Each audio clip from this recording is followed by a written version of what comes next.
late members. It is me, Ryan Messner, and Marion Ward from Within Reach. And so we brought it up at our last meeting, and I had gone over after it was brought up at the last EDC meeting. I looked into it, and it looks like we do qualify. Now, I had seen that it was if you lost 95% of your operating revenue within the in 2020. That you were in the first tranche, and then 75% you were in the second tranche, and then like 25% I think you were in the third tranche. But now I did not see anything about this economic inquiry disaster loans. Is from what you saw, is that just another term for the shuttered venue operators grant? I think it is a separate program. I can, look into it and send you more information on that after the meeting. Awesome. And I will take that term and also run with it. Awesome. Thank you. Yeah, I mean, that would be great if, I think what you were alluding to is, I think there had to be at least a 25% decline in revenue. Yes. To satisfy, right, and then the tranches go up from there. But they are definitely providing priority to the smaller businesses in this round, particularly the first couple of weeks. And I think they were saying that Wednesday is when they're opening the program, so it's worth looking tomorrow. Tomorrow. Ooh, thank you for that. Okay, because when I looked into it, 2 weeks ago, they were still saying, we will let you know when this is ready to roll. And, as I was not yet officially a member, I did not sign up or anything. And I don't know that anybody has taken the reins of it with the HDLGBA. So we will get on that. Thank you very much. Yeah, my understanding, there's a carve out starting tomorrow for small businesses. There's going to be a priority on that. This was something new over the weekend. Okay, thank you. I'm sure the association would like to fill up their coffers for the really big festival they're going to have when they open up again, right? Oh, yes. Well, we are going to be ready to, this is interesting. So at the events meeting last Wednesday, there was a representative from the fire department there. And he said that once once kind of the vaccines get disseminated, it's going to be a pretty quick flip of the switch. And the fire department says that we're looking at April. So we are ready to do something for Chocolate Fest, kind of like a big scale thing, but not using, Duff, but just something bigger or something smaller. So we're kind of gonna let it play out, but be prepared to do something to get all the people who are just dying to get outside. No, that sounds great. And so are you saying that you looked into the shuttered venue portion of the Yes. program? Oh, that's interesting. Yep. So relating it again to the festivals and the other events that we weren't able to have. Yeah, that sounds like a perfect fit. I think so. And it looks like we will be able to get into that 75% category. So we should be in the second tranche unless that's changed. And that's possible because I had looked into it 2 weeks ago, and this thing is it's constantly flowing and changing. So it's fluid, but it's definitely worth looking at, because for sure they are targeting, this sort of thing, shuttered venues, events that weren't able to take place last year. So that's perfect. Huge amount of money last year. Yeah. So excellent. Thank you. we will be on that and before tomorrow. So the Great. next item we have is the How'd You Do It videos, which I suspect is going to turn into a discussion about some other stuff. But anyway, anybody have any updates on potential interviews, people? I did finally touch base with Kristen Wojcik from Skycrest Animal Clinic, and she is interested in participating. So I will, put her in touch with you and Kevin about setting up a time. Yeah. And I realized as I was reading the minutes this morning that I had a preliminary conversation with Weiss, and he did express, he said he would be willing. So today I thought, I'm not sure if he's going to be at the tour this morning, but if he is, I would bring it up again. And if not, I'll follow up. But yeah, I think like a month ago, he said he would be willing to do it. So two possibilities. That's good. Roger, just to give you an update on Matt Holdings, I've been unable to get in touch with him. So if anyone here knows the CEO there, I've sent, emails and called. I'd love to get a direct connection. What about Sunset? Jay, have you had any luck with that avenue? I had approached them, must be the same time I approached the Dennis. And at that time, obviously, it was still pandemic time. I could reapproach Cortese and talk with him. Okay. That would be great. All right. So we're building our inventory, which is good. I've been doing more editing with the video, so I thought work is really crazy right now, but the next gap of time I have, I might try my hand at trying to edit out some clips of those videos for just the little sound bites. Right. So yeah. So I that's on my plan when I have some downtime. I did a video once, just using the Ken Brown thing where you put a bunch of pictures in and they fade back and forth, but having the transitions and all, it's a lot of work. I really give you a lot of credit for doing what you did with the aerial business, but it makes a huge difference. Yeah, it does. You have some thoughtful, not just live, whatever you get kind of footage, but and here, like I'd love to have somebody just fall into the clip from the people at White Oaks about what a great experience they had, and that little 35 seconds all by itself is a gem. Yeah. How we get that and put it up is part of what's going on. So that's all positive. I think I should be able to figure it out.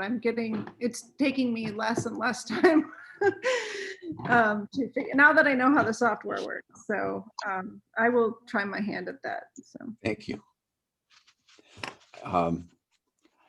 Business flow chart. We've been kind of up in the air because of the replacement of our village manager. Yeah, I have an update on that. It's ready to go. I was having some trouble.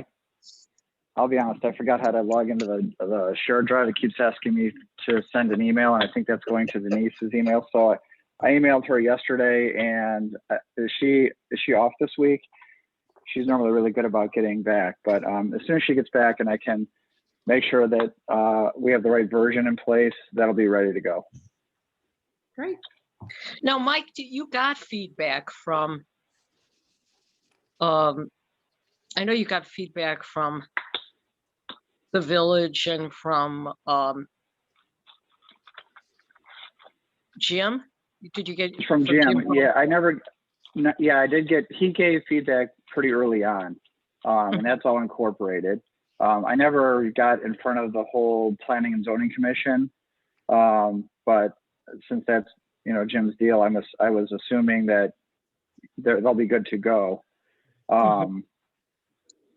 So, but once this final version is done, obviously we can edit it or change it again as needed, but this should be pretty close to being ready to go. based on the feedback that's been given back. Sounds good. I skipped over drone videos. I didn't mean to, but I did. But in any event, drone videos was the next, and it really plays into item 5 about talking about analytics. Reactions to looking at the analytics that Denise did share with us. Anybody have a chance to look? I did. I was a little disheartened to see the lack of participation on the I mean, just even looking at who attends the board meetings, like you think, oh, 20, 30 people, and then you see that they only logged in for 7 minutes.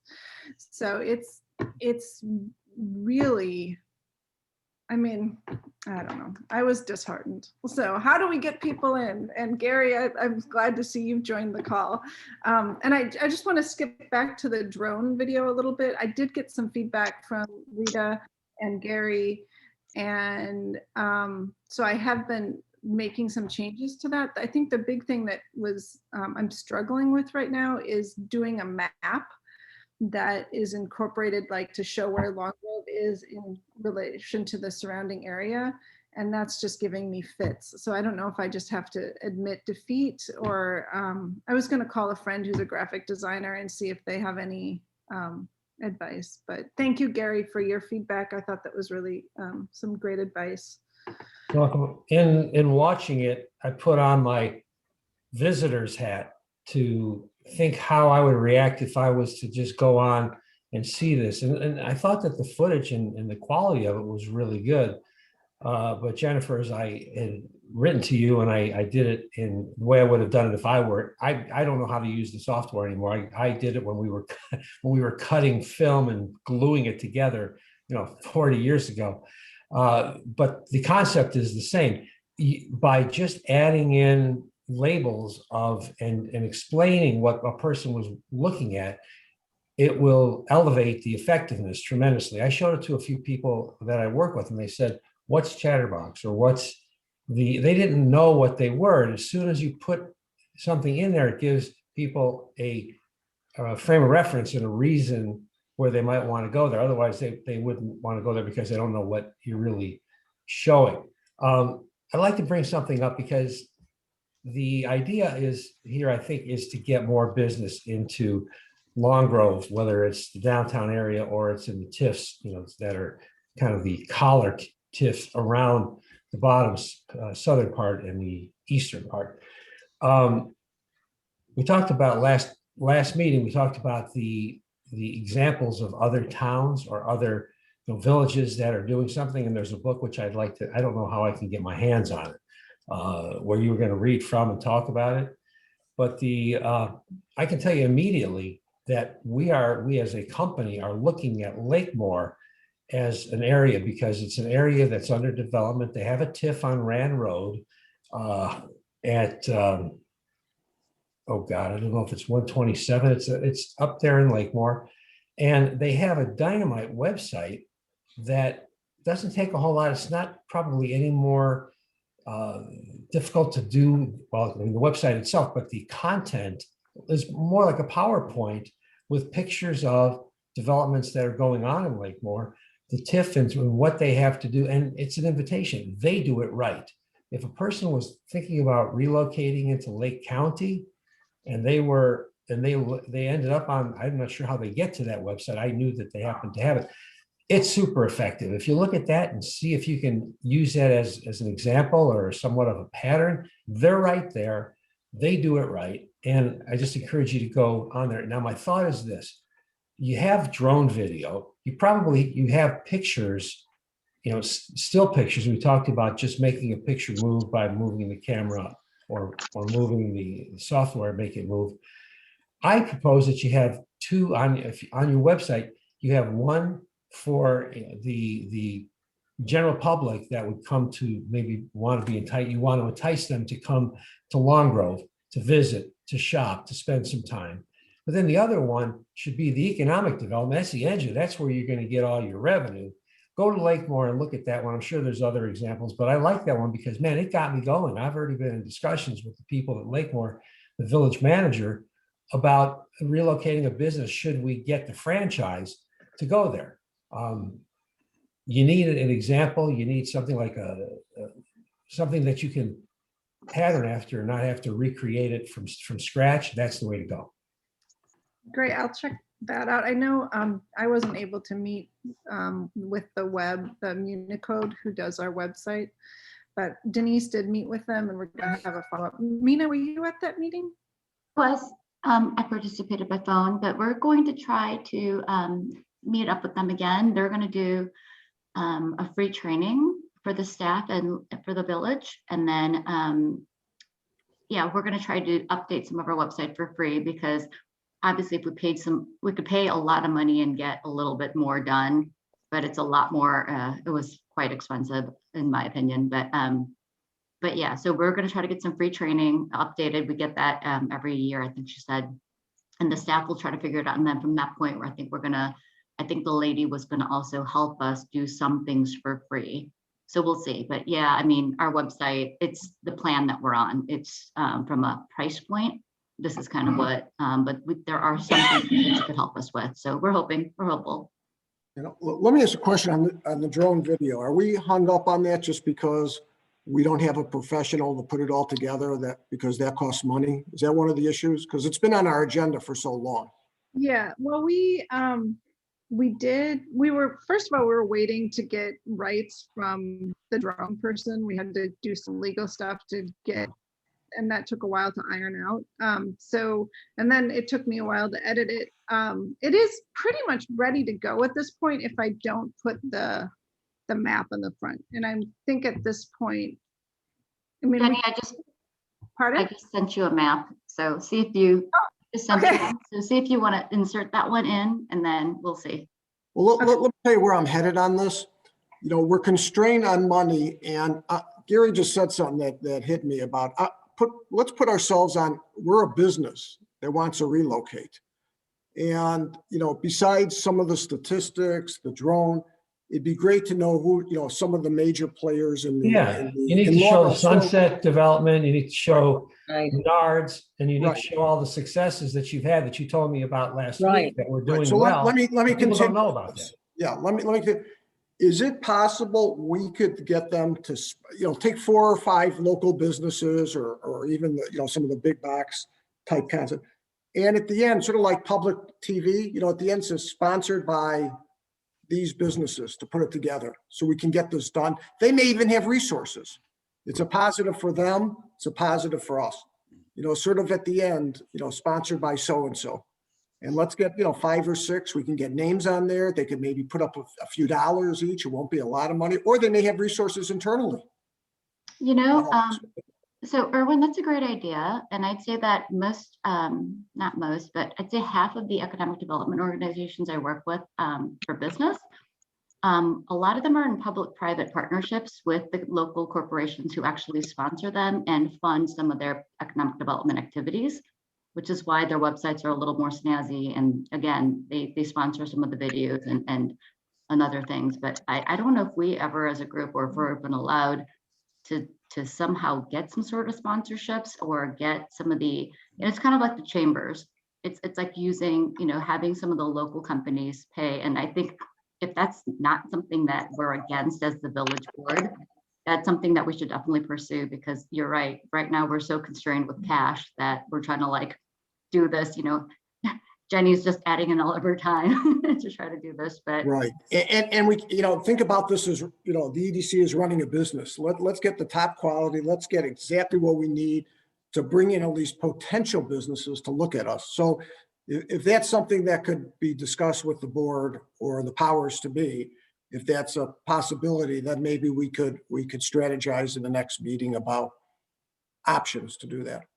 My input on this one is either stock photos or a person drives over to Menards and to Sunset and to the Taekwondo or the paint store and all of the places that people would relate to as being successful businesses that have relocated into Long Grove. I don't even think you need their permission to show it. You're not advertising, you're just showing that they live. It's not a person that can sue you for for having their picture on and making money out of it. You show these are the businesses, but you have to have behind all, I mean, if you have pictures very quickly and show these are all the ones that have located and look very, big, and pictures are easy to take and they're easy to edit, Jennifer, compared to video. And Gary, And then- we're trying to do that. I mean, we're trying to update our economic development website, just based on our discussion last time. And part of what we're trying to do is we don't have some of the capabilities required to do some of the things that we have in mind, unfortunately. And so we're trying to do some workarounds. And I agree with you that, certain things are easier said than done at this point for us with our constraints financially, which is I think what Erwin was saying. So yeah, if we can, and if Jenny, maybe if that's something that, again, I don't know if there's something in our code maybe that prohibits us from partnering, because unless that looks like favoritism in some way, shape, or form, I'm not sure. But if we call out and open it up to all the businesses to help sponsor something, maybe someone will chip in, who knows? Yeah, that's not a bad idea. Yeah, I mean, we talked about last time, and I think that is a great idea. Building on what you're all saying is, the kind of the before and after. These are the developments that have, highlighting like Sunset and Menards and Buffalo Creek Brewing, the ones we talked about, kind of a before and after, and just some quick videos that we can use, kind of a library. We could use it with a TIFF. We can use it for, our EDC website. Just like kind of a grouping of a library of our before and after developments, and that does have a lot of impact. To see what has been successful in the town. That's what Lakemore is doing, and they seem to be developing that whole area around that very large grocery store. What's it called? Yeah. Woodman's? Huh? Is that Woodman's? Woodman's. Woodman's, yes, Woodman's. It's the whole Woodman's area. Stephen Richard Ellis has got all the real estate, and it's slowly developing, but it's really, it's a whole engine for Lakemore there, and they're not that big of a village. We, the village, might have a natural partner in Menards, in the sense that we go to Menards corporate and say, we want to advertise the South TIFF, but if it works, it's going to enhance the value of all those outlots you have as well. Yeah. You'll be willing to kick in on da da da da. Does that sound like that? And if we have something like that concrete, we've got a lot better chance of making the village board go, oh, that's genius, than just saying, oh, we'd like to, do some kind of generic thing. Yeah. My dad is on the city council up in Eau Claire, where Menards has their headquarters. Yeah. They're not the easiest to work with, but I mean, they did actually get Menards to sponsor like a new tennis center. So, I mean, maybe there's, I could ask my dad if he has any good conduits into the inner circle. And Rita, I think, maybe even Bill, we have contacts. I just don't know how successful we've had working with them in the past. Yeah, I wrote John Menard a number of years ago, and I got a quick response back from their head of real estate, Theron Berg. So we have an open door with Theron. Matter of fact, Theron and Menards paid for the half of the study, the traffic study we did, to try to get a different entry and exit point into their property there to help with the outlot development. So I'm sure we can ask. It's not a problem. We know who it is, and see what they want to do. Yeah, I don't think we're asking for that much either. We're not talking about big bucks for this kind of a production. Yep. But it could have good long-term effects for them and for us. And it would help move this process along. Again, it's been on the agenda for ages. Yeah. But we do have a bunch of stock photos, so I don't know if just putting together, a little slideshow of Sunset and Menards, and those, that kind of ties in with our TIFF, pushing the TIFF. We might be able to throw something together really quickly. And Jenny, yeah, I do think that we're going to try to see if we can figure some of those questions when we're doing this training with the staff. Right. So keep that thought. So and I think you're allowed to attend too if we can make this work. Can I ask you, what is the dollar amount that that's been talked about not being available to make this website better, outside of the training, which they're doing for free? Is it a $500 gap between Long Grove having a great economic It's development? about website? $8,000. How much? It's about $8,000. Okay, that's a little more substantial. Well, it's not impossible. Each page to redo was $4,000 from what, I mean, again, and maybe we weren't all on the same page when we were talking, but she was throwing out some numbers. So just FYI.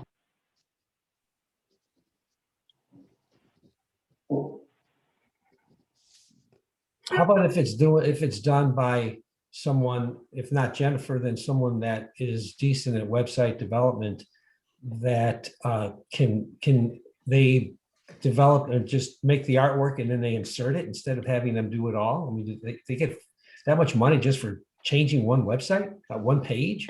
That's criminal. No, it has a lot more to do with, again, being ADA friendly, and there are certain color graphics that are required that have to be accessible to various individuals that are trying to access our website. Okay. Yeah. So there are limitations that, based on us following the various requirements for government websites, that we are limited by. And so there are certain things that we could do and certain things that we can't. Like, we can't easily put up certain pictures or slideshows because each one has to be, and again, I'm not an expert on this.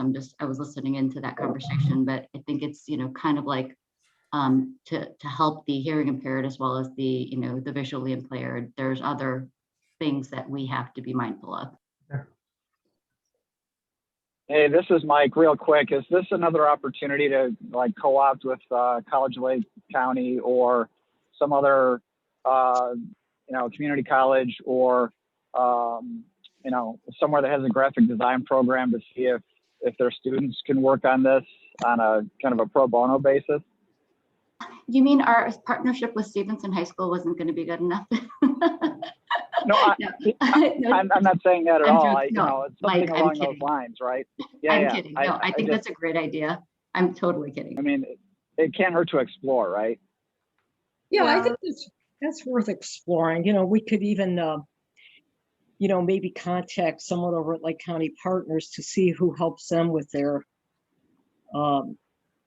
with their website, and maybe somebody, maybe there is a connection, I know, with CLC, so we could tap into that. Yeah, I'm just wondering if we could tap in. I mean, we have room on the EDC board. Maybe we want to reach out to community members that want to serve their community. I mean, this would be such a resource to us if we have somebody that has some graphic design video. We're all donating our time. There's probably other people out there that would be willing. We just have to find the right person. So I have, I kind of broached it with my neighbor who's a graphic designer, and they're a little bit jaded by politics. So they weren't interested. But if you guys know anybody that does this for a living, that lives in our community, I think, we might as well ask. I think, Jennifer, that's a good idea. So maybe just to summarize this conversation, I think we now have two different schools of thought. One is, let's get the website maybe upgraded a little, whether it's, Gary made a recommendation, putting the photos in. And then two is, how do we leverage some of our businesses here, whether it be in Menard, Sunset, others, to be a sponsor for the EDC, whether that's whatever that means, and we give them some credit for it and it helps their businesses. So there's two different things going on here that we need to discuss, or you need to discuss at the board, at least one of them, which is the membership. And then two is, if we do get membership, then we could, you go talk to Menards about how that, we have the new TIF, and if they could help sponsor their advertising for that, or our promotion for that. So on the TIF, Erwin, can it be put in writing on a website, whichever one is appropriate for economic development, that, like Lakemore, I've seen it, they have actually some of the formulas of what they use to give a business the incentive. They talk about revenue sharing, and it's just typed in words. It's nothing real fancy, but they just say, this is what, this is how we calculate an example of when a business would move in, that we would give 50% for, you don't commit to anything. They just say that there's variables that are in play, but if you are interested in Lakemore, this is what you can expect. It's really phenomenal what they have there, and it draws people right in to want to ask for more. Photographs are part of it. That's what gets some people, that's eye candy. But the actual meat of it, which is what a business will use to decide whether to proceed, is what's in the pot of gold. What do they have to offer me? And I think that that's something that's easy enough. I mean, it doesn't have visually impaired, hearing impaired, black and white typing is, this is what, it shouldn't be a big challenge to put that out there. If you don't put it out there, you're not really asking for business. You're just skirting around the issue of, this is what we have. Maybe we should look at that and have Roger, I don't know, maybe put it on the agenda for next time. Let's everyone look at their website.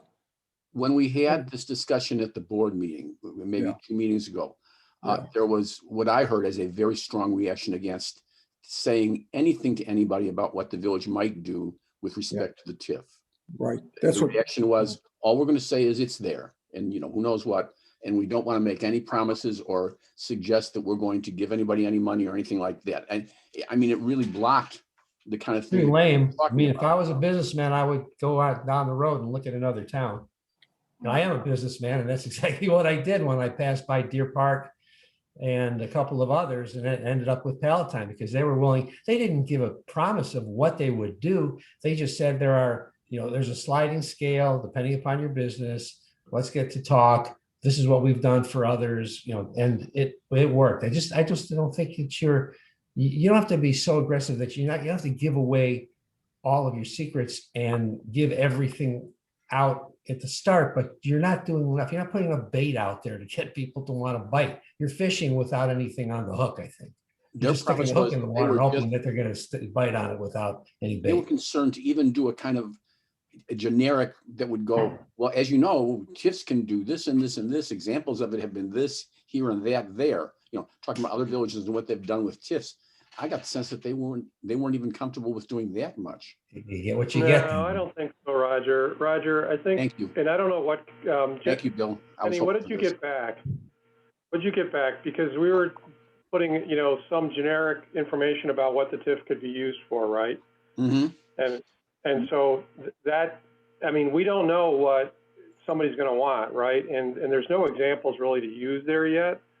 But and we don't have deep pockets like some of the other villages do that, that levy a real estate tax. So, but there is things that it can be used for, and the language even in the TIF agreement or the TIF resolution describes what the things that can be used for. So we have that, and it can be said. So we do have something to put out there. No, Mina and I know I dropped the ball on this. We had talked about it, about in-house trying to put together like a cut sheet or whatever, just saying what makes this TIF unique, the location, the acreage and potential. But we are constrained. We can't make too many promises. We have to follow what's in the TIF. But Mina, you said you'd help me with this. I had too much going on. Yeah, no, Jenny sent you an email again. But I can help you next week since my I'd be willing. I will help you, and I can show you some of the other ones that TIF again is can be good, but it also can be not all companies like TIFs, or not all communities like TIFs, because they can go upside down, as we've seen in the past, as we've seen personally in Long Grove. So I think we do have to be careful, especially if we can't be promising something that we don't have if we're an upside down TIF again. So I agree that we can show examples of, because the stuff that Bill was talking about of what's out there is based on the statute that's written into the Illinois TIF laws. So we can talk about TIF, was, statutorily TIF is allowed to benefit, we could list out, I'd say not everything, but we can list out a few that I think might be relevant. But we also don't want to, in case the rest of the board says, heck no, we're never going to do that. We don't want to bait and switch that way either. But I definitely think that, yes, Jenny, I will help you next week for sure. Yeah, I'd be happy to join in that too, Mina. and work with you and Jenny. Great. Yeah, I think if we just recite, some of the things the TIFs can be used for more generically, and even recite, even some of the things that are in our resolution, we're not promising, but just kind of give enough meat, for people to inquire. I guess that's the point. That here's in the location, the area, what it could be used for, and just contacts, just enough information for people to. Exactly. If you're not doing that, at the very least, if you're not doing that, then you have not even hit the starting button on this, as far as I'm concerned. We already have that information though, Gary. We have that information on our TIF website. So we have 2 TIF tabs within economic development, and it actually lists out. So Jenny, I think your idea of just doing a simple flyer, just highlighting the things that we've already listed, I think would be beneficial, because again, people don't like to read paragraphs. They just want to see bullet points. So Right. I think that's a better way to do it. That way, since it's already on the website and it's been approved to be on the website, I think we can use some of that verbiage without getting into trouble. Right. So I have a marketing question on the TIFs. It's the customer who really inquires of the different villages like Long Grove. Is it real estate agents? Is it the in-house real estate department of major businesses? Because is that a place we should be marketing to also? How do people contact us? Who are the people who are contacting us on TIFs or in general on TIFs? They're the customers we got to get to. This is not my bailiwick. I don't. Yeah. If anyone has any input, that would be great. No. So it has to be obviously the developer or developer's agent. Yeah. Right. Ultimately, that's going to be the party who's going to be involved in regards. Now, you have very unique situation on the new TIF in regards to a very low basis of the real estate taxes versus the incremental potential there. The other, on the existing TIF on Route 83, that's going to have a sunset, wrong word, that's going to expire, I think, in about 12 years. I mean, how far down, that's been burnt about half the time on the TIF in that regard. That's true. And Erwin, to answer your question, I agree with Jay. It's for a brand new greenfield TIF, it's typically developers because there's no infrastructure or anything else yet to the site, which is again what the TIF monies typically can be used for. Again, we're probably in a situation where we're going to be a pay-as-you-go TIF versus a front-loaded bond-induced TIF. So definitely, but typically at this, like especially with the South 15, with the new TIF, it's going to be, since it's a greenfield, developers are going to be our main target. For the existing TIF, the Illinois 83 downtown TIF, that would be more existing businesses. So when I represent clients to do TIF deals, like I've done TIF deals in the city of Chicago, I represent the individual companies, and then I work with the cities. So there are, it just which TIF are we looking for? So for the new one, for sure, I think it should be the developers again, because they have more vision and they usually want bigger acreage versus the smaller Illinois 83, even though, yes, there are some bigger parcels there too. Again, I think there could be different audiences. Yeah, I mean, on that one, if it's the developers, again, I know nothing about this. Do we reach out to developers? Who should reach out to developers? I mean, how do we get the message out? That's the question, to our target market. How do we get the message out to our target market? I'd say just to show that we have available property that's in a TIF, and that, and again, not all of them, developers are savvy enough that they know what TIFs are, because they have utilized them in the past in order to get some of the infrastructure put down without having to spend all their own personal money.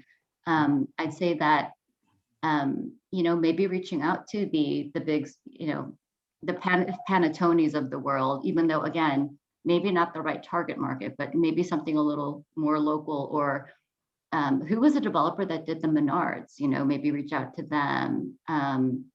Because again, demographically speaking, we're not the right market for a lot of things. So that's where I, from a site selection perspective, that is something that Long Grove doesn't always fall onto the radar. I think the Menard site or near the outlets there have a lot more potential because of the access from a interstate or, from the 53 and Lake Cook perspective. But I think that one probably may have more success. But you're right, if we reach out to again, at least the real estate companies and then some of the bigger developers. Jay, who did yours? Our development? Yeah. We internally did that. Oh, see, we just reached out to Jay. There we go. We'll assign it to him.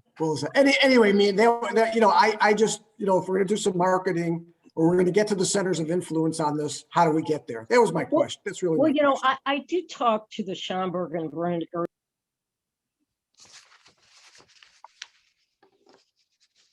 Pam, yeah, you're muted, Pam. Can well, Pam, we can't hear her. Rita keeps bringing up something really important rather than. We could compile a list as long as we have. I could compile a list as long as we decide what we're going to communicate. I mean, once we get this in-house or whatever we're going to do, description of, basically the TIF area and what it can be used for. I think we can then decide how we're going to compile a list of brokers, developers that we could communicate this to. I wanted to go, isn't it in our best interest to figure out what we think will be successful and what we would like to see there and kind of, is that something, I think having a vision of what would also help us figure out who we should approach. I know I don't want to preference, but for example, we're desperate for breakfast. Is there a breakfast place that we know of that, is this go back? And you're gonna get my site selection hat on, but demographically, we just don't hit a lot of the big breakfast, like as Mike Sorlato used to always say, a big Cracker Barrel, we just from a demographic, from logistically, from the roads and traffic counts, and we're never going to get something like the Cracker Barrel. Maybe I'm wrong, and maybe they'll just say, hey, let's take a shot and do this, especially, but I think you're very right that I think we have to focus on, and for us, I think the focus is retail. We should never focus on, again, the Panettones of the world who do a lot of the, big distribution centers and big, that's probably not our bailiwick. You're right, absolutely. But I think any of the commercial kind of a mixed use or pure retail type of developer, I think is what we should focus on, which will incorporate any restaurants and other kind of shopping sort of, which would be perfect and actually very viable for that 53 Lake Cook, area right there. So that's spot on, Jenny. I think we should definitely focus on the developers. But I think we as a community, just from, the 4 years ago when we were talking about what we should focus on as economic development, has always been restaurants and commercial and office. Those are our bailiwicks. And I think, again, we're never going to be manufacturing. We're never going to be distribution center. That's just not our thing for this community based on our demographics and based on where we are. So, but I don't really know who exactly. Jay, do you know what other mixed use or commercial retail type of developers that you've heard of in the market? Some of them, I would think that last mile distribution, maybe a select, not 1 million square feet, a couple 100,000 square feet, 150,000. Again, the Lake Cook Road access there, but regular big distribution, absolutely correct in my opinion. But last mile, a lot of that stuff's warehousing for the backside of many of the chain stores, web delivery site. So yeah, that'd be my thoughts. I would tell you clearly, I think that the document for the TIF district there is very flexible, and that's probably a very good potential. I believe subject to zoning, which is a whole different story. The last mile. What's it involved? About 80? What's it involved? About 80 acres? Well, that TIF's 80 acres, is it not? I thought it was 60. 60? Okay. The last mile thing, Jay, I still think that's a great, and I still push on that too, because You've heard about the Whole Foods. Whole Foods was blacklighting some of their stores so that they can make those pickup centers for as part of their last mile. So yeah. Right. I mean, that last mile is a total different situation, I think, than the obviously the big 2 million square feet, that stuff you see on 88 and stuff like that. I don't think they're going. You would know maybe better, Mina. I don't think they're going. Those are sub distributions of massive use. I think they tie that stuff into like logistics firms like Ryder and stuff like that, I believe, to move. But I think those, I mean, just looking in towns around here, Glenview and stuff like that, you see 200,000 square foot buildings, 150,000 square foot buildings.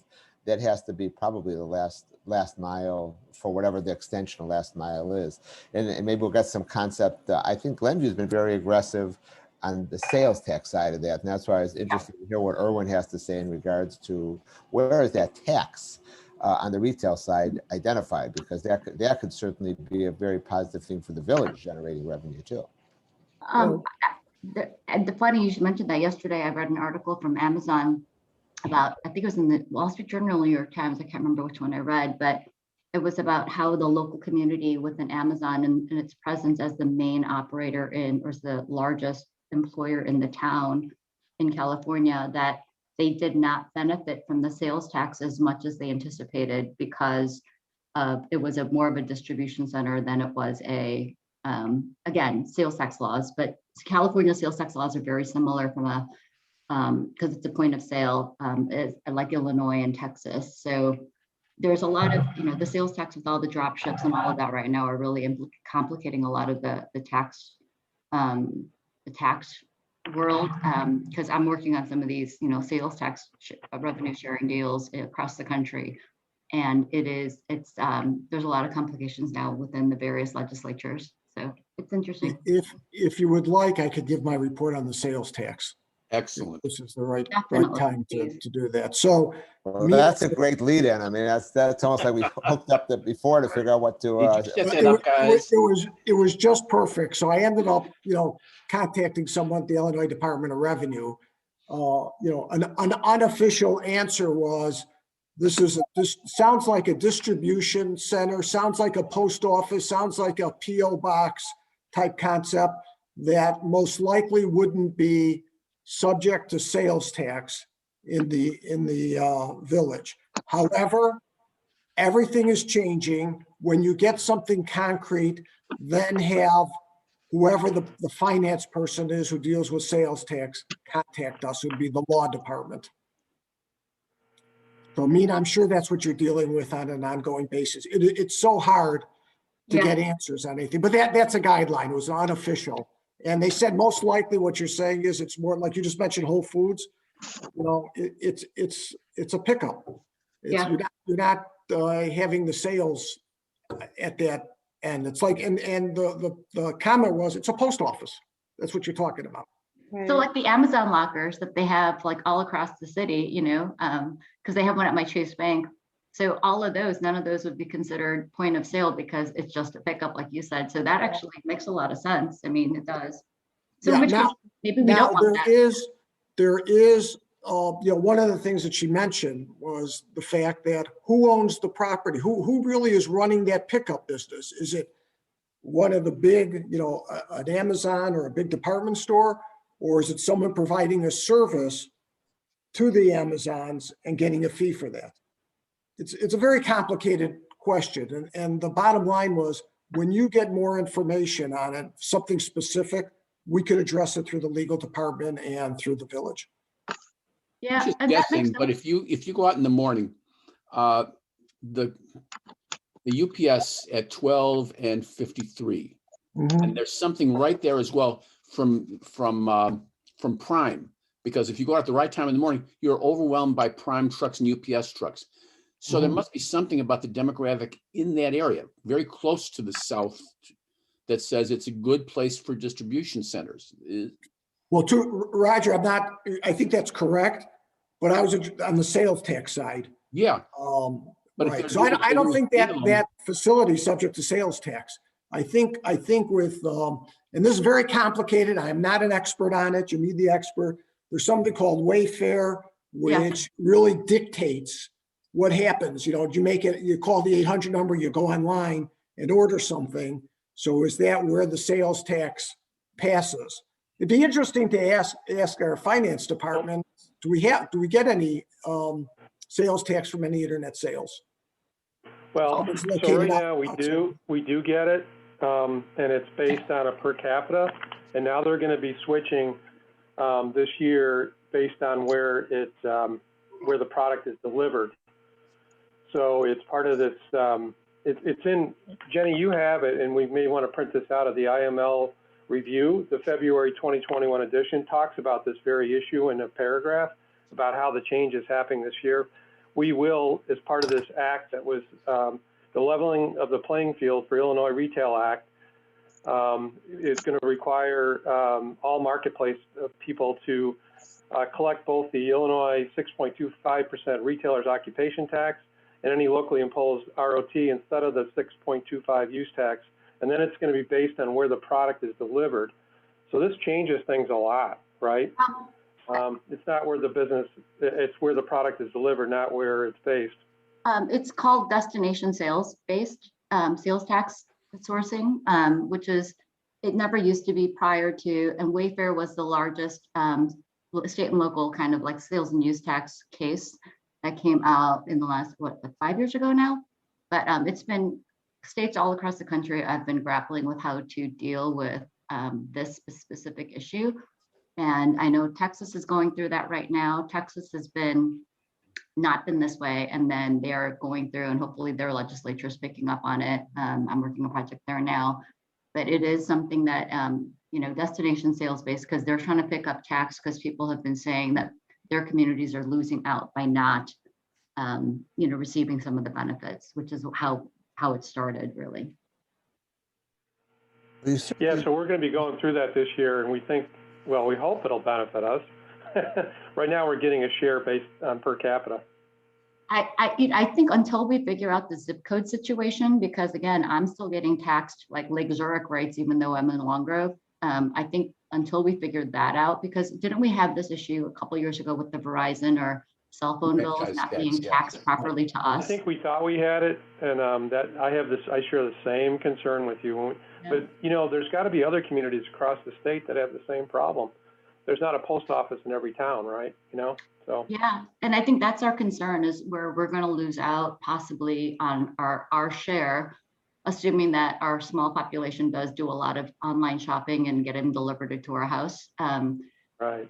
You know, I think that's going to be our biggest concern. But until we can get the post office thing figured out, where we can get appropriate shares of our rightly due sales taxes generated by our residents, I think that's going to be a bigger, and I don't know who, and again, I don't know who to fight on that one other than the post office, or other than, because right now, if you automatically go in and one of the stores asks you what's your zip code, the first thing that pops up is Lake Zurich.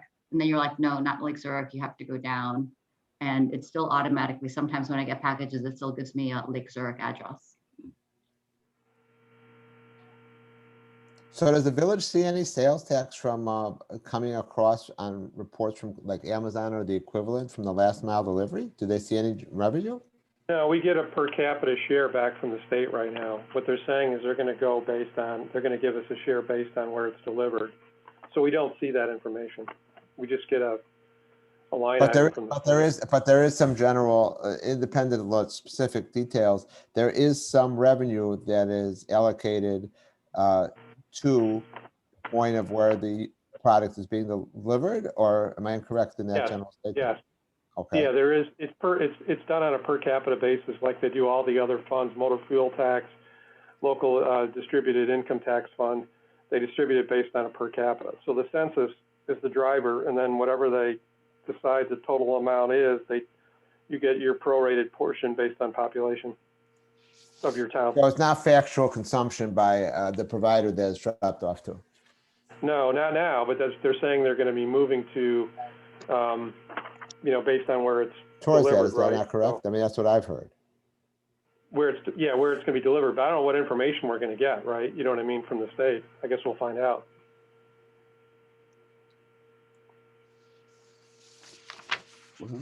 something to keep our eye on, certainly, in terms of who we look for and how beneficial they would be to the village. I mean, maybe we could ask the village attorney for some opinion on what they see in that regard. Because the per square foot amount of taxes generated and even 100,000 square foot last mile delivery are phenomenal. Well, you know what, maybe this is a long shot. We can get someone from the state to join us one morning, you know, from the Illinois Department of Revenue, just to, if there's someone who's this bill or this change, you know, maybe we can find someone. I'm glad to maybe do a search on that. If someone has some information, contact information, that would be great. And it may be, hey, this is preliminary. This is what our thinking is. At least it would give us some background. Maybe somebody from the IML would be willing to talk. That's probably your best bet. I don't know who though, but is it Brad Cole? Could write Brad Cole? Yeah. You might know who could come and talk to you, to us. Okay. See if we can find somebody that, you know, as an educational thing, if nothing else, it'd be worth knowing. I think, Roger, you're correct. Yeah, and what the thinking is, because this is going to change every day. There was a meeting or a webinar by Lake County Partners, economic development incentives, that was on February 10. I know Denise was going, but Pam, were you able to dial in on that? Yes, I did go, and you know, basically what they were saying is that you know, kind of the things we've been talking about, that when you develop your incentives or TIF programs, you need to build a consensus around what your development priorities are. You know, what you're trying to attract, your incentive strategies, and what improvements basically, you know, are going to be made available, the kind of things we've been talking about. They also recommended that you structure incentives as pay for performance linked to defined milestones. So make sure that you have a way to measure how the program is working, and, you know, build that into the basic definition of your program. And, you know, basically, you know, as we're talking about, tie incentives to your larger economic growth strategy rather than short-term fiscal benefits. So, you know, big picture, you want to create jobs and support industry, but also, you know, it has, these regional opportunities have to reflect what your community needs and what your community desires, you know, and kind of things we've been talking about, retail, restaurants, you know, what are we targeting and how we plan to approach that. So I think, you know, our discussion kind of frames what they've been talking about. You know, one thing I noticed about Lake County Partners has been very, tried to be very aggressive in helping communities maintain their business, their current businesses. And, you know, they pointed out, you know, some specific partnerships that they've tried to develop. One they talked about was the village of Antioch and how they work with Fisher paper products to help them not only stay in Antioch, but build 162,000 square foot headquarters. And I don't have the specifics about what Antioch provided to them. I'll try to get that. But, you know, what they were trying to, you know, what Lake County was trying to say is that they themselves will broker meetings. I mean, Lake County Partners will broker meetings for a town if they want to keep a certain company there. I mean, they will talk to them about what they need and then go back to the town. And I think we had that experience ourselves, Roger, right, with Matt Holdings? Right. At least It got started that way, right? Ron Lenz, he reached out to us to say to us that, if we want to keep them, we have to figure out a way to help them with their infrastructure in terms of sewer and water. So Pam, so the types of incentives you're talking about for the Fisher paper product is $3.5 million. So just FYI. Yeah, I mean that's a huge no, and I think for us, our biggest challenge is we don't have the funds to offer incentives. I mean, we have to be a performance-based pay-as-you-go type of incentive for anything, again, which is why the TIF may work. But a lot of, when I do projects, I ask for cash grants up front for certain projects. I ask for, in addition to kind of a pay-as-you-go over time. And I mean, granted, I'm working with Fortune 300s and, kind of middle market companies. Right. So, Right. Slightly different than probably the types of most of the ones that we already have, companies that we have already. And unless we had millions in our pockets, or if we had deep pockets, that's something that I don't know if we can assist. Like we can't assist because, infrastructure projects are millions of dollars that, again, unless we start generating revenue within a TIF area, which Matt Holdings is not in the TIF, I don't know if that's something that we could have ever, just, again, I'm putting on my incentives hat. I don't know if that's something that we would ever be capable of doing. And again, I could be wrong, but from what I've seen, we just don't have the coffers or the deep pockets that a lot of these other communities have, because other communities charge not only sales tax, but also property taxes. And that helps to fund a lot of the activities, that relate to incentives, So there's a community in Florida, it's called Pasco. So it's called Pennies for Pasco. And for every retail sale that they do, they charge 1 extra penny. And it helps create a fund to help with economic development in the future. And they've gotten a lot of projects and a lot of businesses that way. So again, unless, I know that we're anti-taxing us anything more than we already pay. But without that, I think that is, and unless we can get some, like, again, corporate sponsorship, which is again what a lot of these other EDs are doing, I don't think some of these incentives are really going for us or going to work for us, because we just don't have the funds.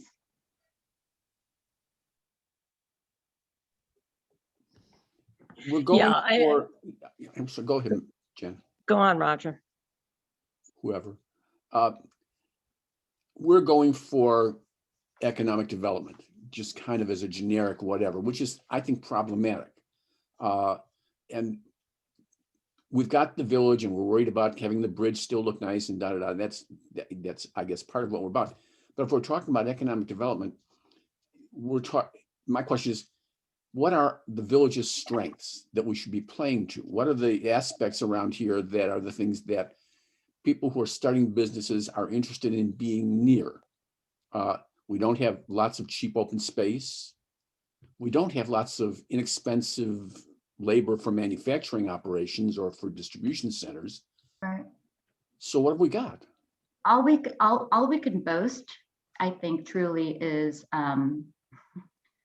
our median household income, and that we have the flexibility to spend, that we have disposable income. I mean, which is why I think retail and restaurants, because if you don't have disposable income, you can't really do a lot of the shopping and eat out a lot. And unfortunately, we are one of the most affluent communities in our surrounding, based on the demographics that I put together with and Denise's. Again, we have a fake little demographics page that was mocked up that isn't available, that hasn't been published on our website yet. But that is and Jay has always mentioned, and as have I, that we don't have enough rooftops to garner a lot of the big box retail or the big box. So I think our focus is, are we going to get another type of Menards? Maybe, and then the only possibility might be in that area by Menards. I think otherwise unless we can get rid of some of our traffic issues, like by the South 15, unless we can, get some of our landlords to lower some of their rents, like, I think it is a very difficult proposition to get businesses. And in my opinion, I think it's smaller retail shops are kind of what we're known for. And unless we can get another, like Jay, to develop another property and get some more, I think for us, in my opinion, I would love to see a mixed use residential kind of a, kind of like what they did in Melody Farms. Like, that would be amazing, but we don't, we might be able to do that again, closer to Menards, but I don't know if that's even a possibility based on zoning and based on all of the wetlands there and the so. But again, I think that we have to be, I think, realistic about what we need, and I think it's, again, commercial, small office, retail, or mixed use type of product, which I think I'm blanking on her name, Bridget, I think, has always said that we should try to do mixed use in some of her reports that I think I recall seeing. But you're right, it is a little frustrating for me as a professional doing this that I can't help my own community. it's very frustrating, but I think our hands are tied because of our financial constraints. I really think that is, and some of our financial constraints are not having a website that's robust enough to get people to drive to our website and stay for longer than a minute or two or 7 minutes at most for some of our videos. And I think, I think we're in the right direction. I think we did update our website from 5 years ago, definitely improvements for sure. But, I sent you some of the websites that I work with, and you can see that some of them aren't that much more sophisticated, but a little bit cleaner than what we have already. I don't know. I share your frustration, Roger. I really do. I do think that we have a lot more to offer. And I think that it's just, we're stuck until we can get something to move. Is the level of education or business expertise and relatively high level business skill of residents here a positive that we can sell? Not unless our demographics show that we also have an aging population. We don't really have one of the younger ones, but I think it also that also points to our wealth status, for lack of a better, it just, the younger you are, the more starting out. We don't have starter homes that are worth $100,000 or $250,000. We just don't. So in which case, maybe that's when we can get, mixed use or condos or something that's smaller that can target. And when I mean, kind of like multiple unit housing, I don't mean senior facilities. Again, I think we need to drive down our age in order to attract some of. It's really is a chicken and egg situation. You're not going to attract talent and people to move in who are workers or capable of working age unless you have things that are, hate to say cheaper, but more affordable for a starting family or with people with younger kids. When I drive around and I look at price points, when I was in my 20s and 30s, I couldn't have afforded, new houses, $450,000, I was like, hey, let's look for the condo in Lincoln Park that's like about $250,000 or $300,000, So, and I think that's where your workers are. Your workers are living in the city where they can, again, rent, not own, because most of them are coming out and they're still living on, they're living on borrowed money because they're still paying back student loans, So, Mina, I have to intercede here. We have 154 employees at our store. And we're only in Palatine, we're only 2 blocks south of the Long Grove border in Menards, really one long block.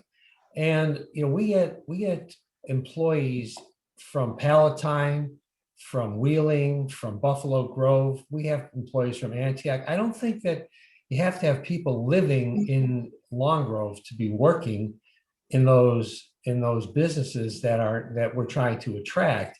I don't think that the worker pool is going to be a constraint because people will drive 5, 10, 20 minutes. It's the businesses that need to be, I don't think you have to have people to move in there to be workers before you can get the business. I slightly disagree on that, just from, again, when we're looking at communities, because I do this all across the country, we'll target populations based on age, based on, ethnicity, based on, just worker demographics that we need for this particular type. And more people will drive longer distances if it's a higher paying job than they would if it's a $10, $15 an hour job. They won't drive as much because they might not have a car. So then you need public transportation. And then if you need public transportation, we don't have any of that either. I think infrastructurally and just transportationally, you can't get anywhere around Long Grove because we don't even have sidewalks other than in the downtown area. So there are other communities that are more a better conduit for some of the, I think, and kind of what you're saying, Gary. And I completely agree. People will drive, but Long Grove is always, and even before I moved here, I've known it to be a very wealthy, affluent community. And so for me, until I was able to afford, like Long Grove just has that like image. And I think that Palatine and Wheeling don't necessarily have that type of image. I mean, yes, there are very affluent parts But the of people, Palatine. like my daughter works at the Amazon facility, the distribution facility up in Kenosha. We live in Long Grove. She drives to Kenosha. She's got a college education, but they happen to have something for her that she likes. So I don't see getting people to work.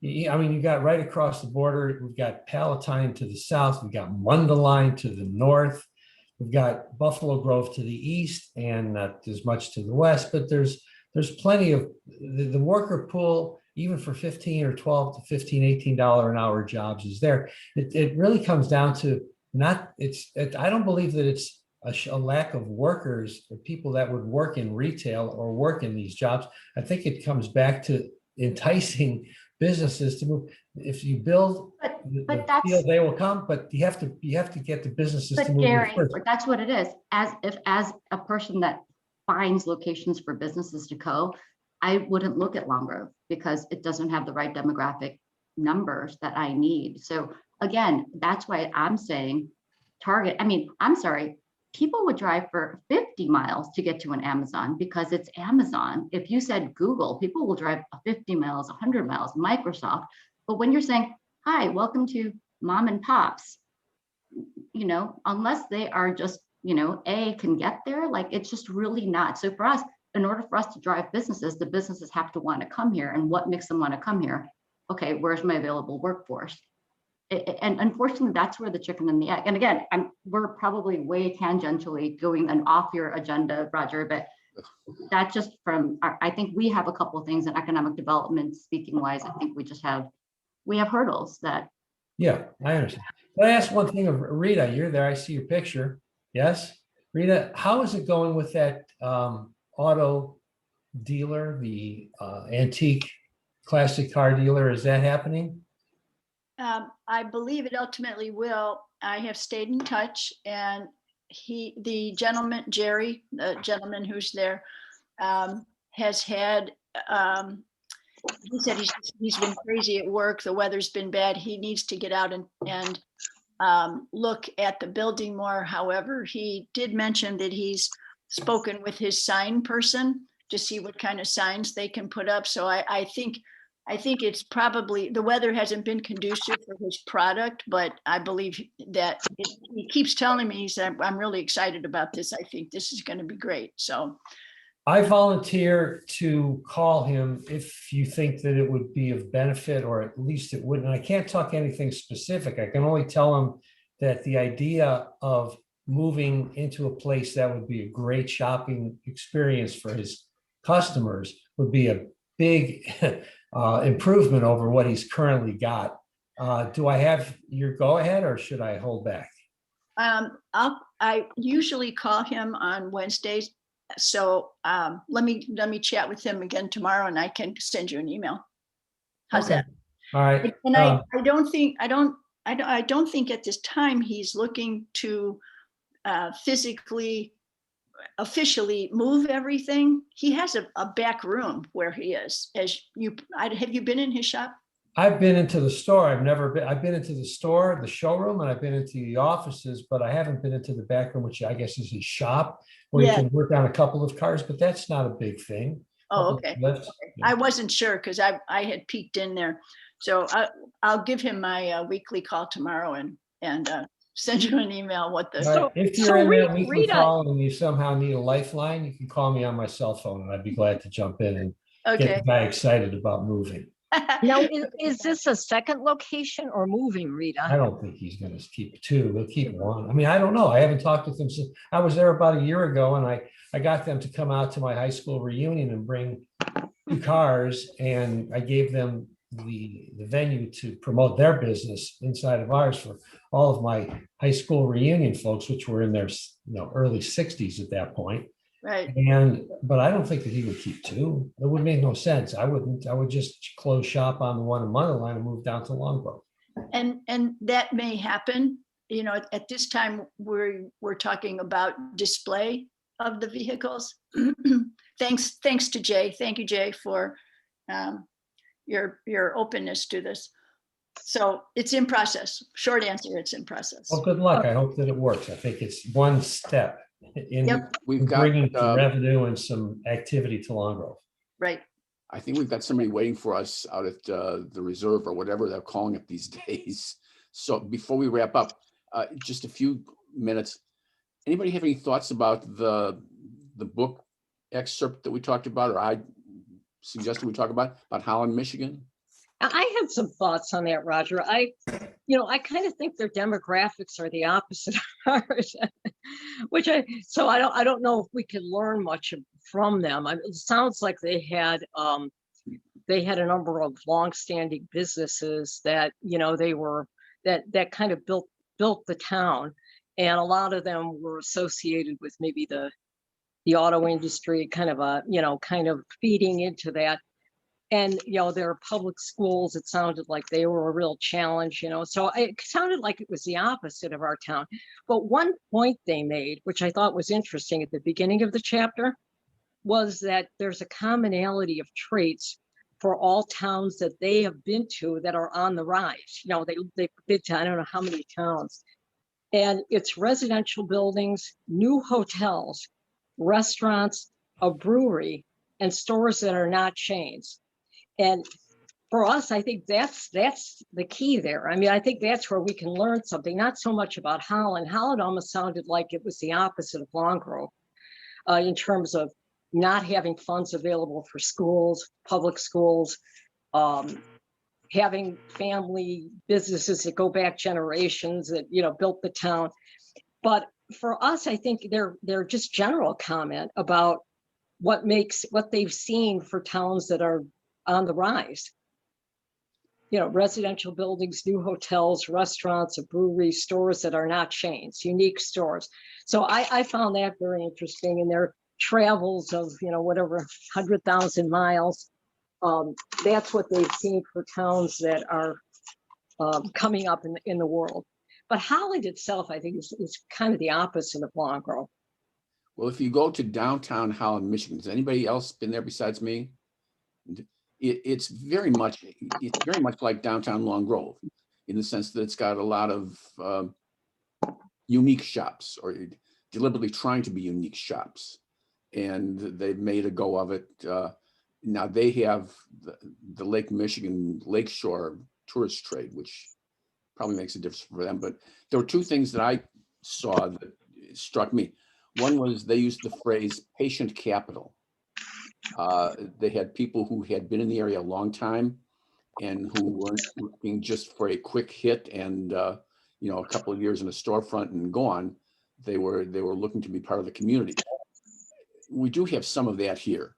The other thing that I saw that was interesting was that they deliberately went out and looked for people to run high quality restaurants. They looked for chefs. And that's something I don't think we've ever talked about or done, or anybody's done. But a breakfast place would be nice. But on the other hand, a really good restaurant that people will drive to.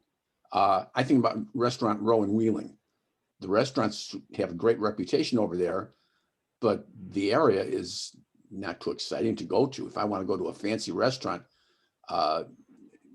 Chin's parking lot doesn't set me on fire. And, maybe a refocus to look at really developing more of the restaurant business here. Might be a thing that we could think about. But yeah, it's the things that were different struck me as, yeah, they're different. And yeah, they're lucky they've got what they have in terms of the old money and all that kind of business. But on the other hand, one of the reasons that they did well was because they had a well-educated and settled middle-class population there that wasn't just looking at driving. I don't get the feeling that Long Grove is really that much of a bedroom community. I think a lot of people in the area are kind of invested in the area. So that's a positive. But it was just interesting to see here they had, their most. Hey, Roger, I like those sidewalks. We could have used those sidewalks this year. Exactly. That was the one. But the public-private partnership was an interesting twist in that too. So that was something I didn't hear come up yet, which I thought was pretty cool. That's what's really helped them out. So yeah, I did notice that their size of the whole municipal area is about equal to the size of Long Grove, but their population is 10 times that. Yeah, right. So that density ratio, I think, and obviously Long Grove has heavy density populations around it, so that when you average it in, you get there. But it only speaks to obviously the character that everybody wants for Long Grove and the small town, low density situation. Notwithstanding that, you've all heard my opinions in regards in the past. I thought that Long Grove has missed out on the apartment range of those 156 to 200 unit apartments. And our neighbors, Lincolnshire, Vernon Hills, etc., have that, and everybody's not throwing beer bottles out of the windows, nor is the rent support that kind of income. Notwithstanding that, I think that hindsight's always 20/20, but foresight, I think that may be something that Long Grove may find beneficial if the residents want it. But if the residents don't want it, then obviously that's the will of the people who are living there should be the will of the determination. But the lack of high density, even if they're sporadic and you have wide open spaces, which do, that high density also generates the potential for retail usage across all sectors. High density, I'm sure, increases. I'm sure using some metrics, Gary, of what kind of density has to be around your location. That's probably influencing your Lakemore decision. Because right now it's not as high density, but that does have the potential to be high density with a couple 500 unit developments, which the developers are putting up out that way. So that's just my thoughts. And we also have to consider that Buffalo Grove will probably redevelop that area surrounding Lake Cook Road and 83 at some point, and there will be a competitive play, which will potentially be probably detrimental to Long Grove unless we get some more retail restaurants on site in the location. Just my thoughts. And last mile distribution if it pays sales tax. I keep saying that because I believe the best bonanza you could have is sales taxes generated in a 200,000 square foot warehouse and distributed right to this town. That'd be a great thing. And Jay, you were right, because Lake Cook does have a TIF district that I think, Roger, you sent information about earlier that last year, around April, that there's that new Lake Cook Road TIF district in Buffalo Grove. So we will be competing with them. And those borders are ridiculous. Those borders are probably what, they probably got 40, they could have 20 square miles of that TIF district is incredible. I don't want to misstate the numbers, but it's a very large area. Yeah. And I remember that they were talking about redeveloping town center as part of that, which is a massive development. Yeah, with residential, but they're putting in their 156 to 256 unit apartments in those kind of properties. Correct.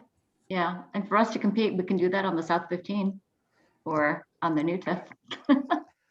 It's true. Well, and everyone think about all the development Buffalo Grove is doing in the Didier Farms, right? So how do we get that traffic over here? We don't need the homes, that we could use the customers in our village. So, Jay, you might benefit from that, Yeah, mixed use. Mixed use. And it's funny because if you don't have it, you get a tremendous potential. There would probably be big interest in that, because a lot of people, what you don't have, people always want, and there's some reason why they want it, because those mixed use, in addition to potentially spurring secondary move ups in the town, but that it appears that's happening anyway. Is just there's a place for low density, there's a place for high density, and if you want to have retail, you want high density within a certain distance from where you're located. Yeah, that mixed use development in Wheeling by the rec center and by the I guess that's the town hall. Wheeling used to be, in my opinion, I mean, everybody knows that it wasn't a very attractive place to be on Dundee Road. Now it's pretty amazing what's gone up there in just about 2 years. I've seen it transform from a place that you wanted to drive through fast to where you might want to go in and shop and even look at what their apartments are renting for. So they've accomplished something in a place, Wheeling, which, you know, they were in a disadvantage to begin with, and they've really turned that around. I think it's amazing what they've done. And they have transit-based, I mean, they do have an attribute of the transit-based, but I think that certainly they've done such a job, you could have pulled that off even without transit-based next to it.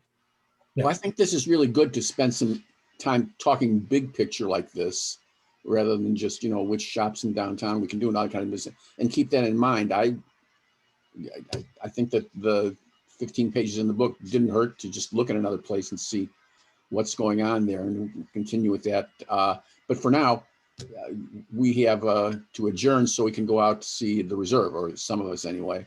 Can I get a motion to adjourn? And a second? I'll second. All right, so we're moved and seconded, and the motion is to adjourn to the reserve and continue the meeting so you can all look and talk together. Any opposed? Didn't think so. Okay, so I'm not going to be out there, but I'm sure it's going to be interesting for those who haven't seen it before. I've seen enough that I'm quite ready to speak its praises. I think it's a great location for lots of kinds of businesses, but thank you all. So just to confirm, so do you just go straight down 22 and then you make the left? If you're heading west, you make the left. Going west on 22, you okay. just make a left, and it's a lot further back than you think it is. Okay. There's a point where you can go straight into another Office building, yeah. Office building, but go left and Go you'll left. have like a gate with like a little There's a little gatehouse, yeah. Okay. And then are we touring the inside or just the outside? Do you Inside. Inside. Okay, good. But dress normally because it's not heated. Got it. And I will not be able to attend either. And I will be unfortunately not able to either, so I want to make that clear. I'll see you there, Jenny. Jenny, I already did the tour. I won't be there, so. Okay, thanks, Bill. Thanks. All right. Thanks, everyone. Thanks, everyone. I'll see some of you Thank shortly. you.